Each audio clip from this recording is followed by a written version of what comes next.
Bon, j'ai quand même un petit problème. Je sais pas si c'est trop flagrant sur la vidéo, mais ça fume un peu beaucoup l'huile. On voit sur l'échappement, il y en a partout. J'ai peut-être un peu claqué le turbo, donc je vais le remplacer. Bon, je me suis fait un petit peu de place pour démonter le turbo. J'ai enlevé l'extraire. Là, il y a 3 bouchons, il y a 3 vis en dessous qui tiennent le turbo. J'ai enlevé la durite, enlevé les tuyaux de dépression. Et devant, il fallait que j'enlève quand même le visco-coupleur, le cache du radiateur et les caches du haut. Pour sortir les caches du haut, le mieux c'est d'enlever toute cette merde là qui traîne là. Et du coup, ça fait un petit tas de pièces. Le bocal de lave-glace aussi, c'est plus pratique sans. Donc voilà, j'en suis. Maintenant, je vais passer dessous, défaire l'échappement. Bon, voilà l'ancien turbo que j'ai démonté. Donc, forcément, il était bel et bien mort. Hein. Il y avait vraiment. De toute façon, il y avait beaucoup de jeux. Là, voilà, ça fumait. Comme on voit, ça dégueulait l'huile partout. Les ailettes, forcément, elles avaient pris cher hein, parce qu'elles se baladaient beaucoup trop. Donc, voilà. Donc, je l'ai changé. Maintenant, tout va fonctionner nickel. J'ai plus qu'à finir de remonter. Bon, ça y est, le turbo est remonté. Il est en place. Je sais pas si on va voir grand chose d'ici, mais bon. J'ai remonté les durites, le filtre. Il va me rester 2-3 trucs à faire. Faut que je change la durite là. Faut que je remonte tout le bordel. Mais avant, je vais faire la vidange. Parce que comme le turbo était quand même bien abîmé, je veux pas qu'il reste de l'émail dans l'huile. Ouais, je finis la vidange tranquille. Je vais changer le filtre à huile en attendant. Et je vais continuer mon remontage. Il me reste l'échappement, je l'ai remis en place là, mais il me reste tous les boulons à serrer. Je l'ai juste remis comme ça pour le moment. Donc je vais serrer tout ça en attendant que l'huile coule.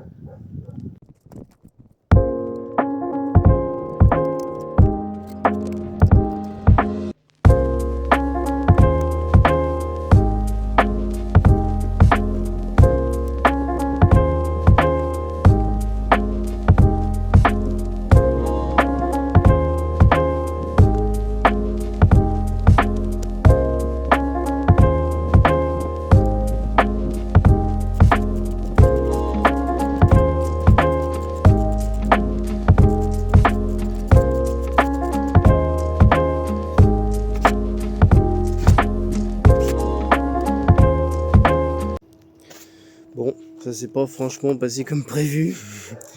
Donc j'avais fait plusieurs essais, hein, tout fonctionnait bien et tout. Là j'avais tout remonté au niveau de l'échappement et tout, il me restait juste quelques caches à mettre.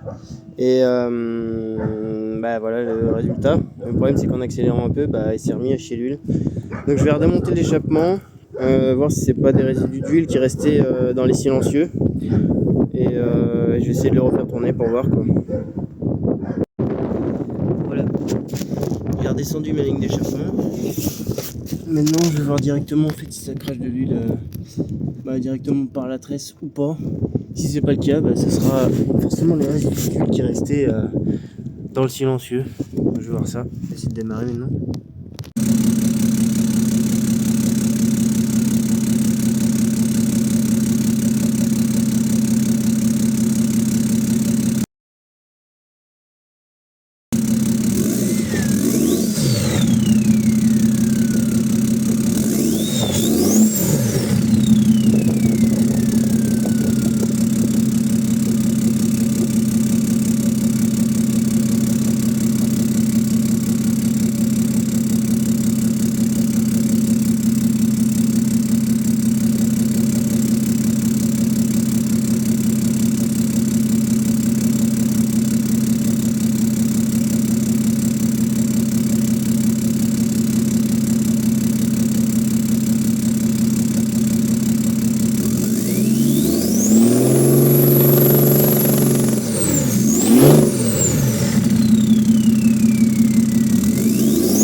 Bon, du coup, comme on peut le voir, forcément, ça crache toujours de l'huile.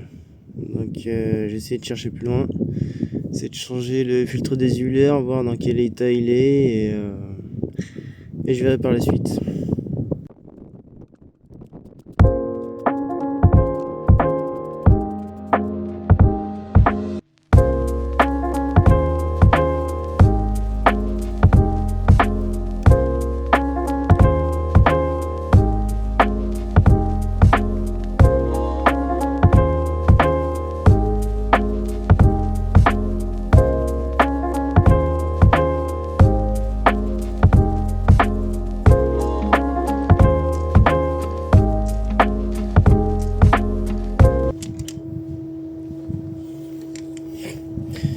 Ah ouais, celui-là on peut dire quand même qu'il est bien colmaté là.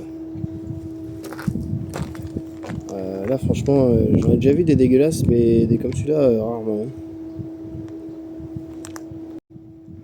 Bon, on va déjà lui mettre sa petite boîte vortex, ça sera toujours mieux que le filtre qui se colmate et puis qui est tout pourri. Et voilà ce qui se passe quand il s'est jamais changé, malheureusement ça fait que de la merde. Donc on va lui mettre une boîte. Comme ça, même si les futurs propriétaires ne pensent pas à le changer, bah au moins ça se bouchera pas. Et j'espère que ça a résolu mon problème. Je vais monter ça et faire un essai.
Bon, du coup, je crois que vous avez pu voir le véritable coupable, hein. Honnêtement, j'y croyais pas trop. Je pensais pas qu'il était dans un état pareil.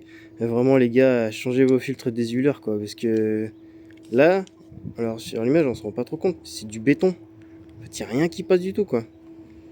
Donc, bah, voilà mon coupable, quoi. Et le problème, c'est que ça m'a cramé le turbo d'origine. Et voilà. Le véhicule, moi, je l'ai acheté comme ça.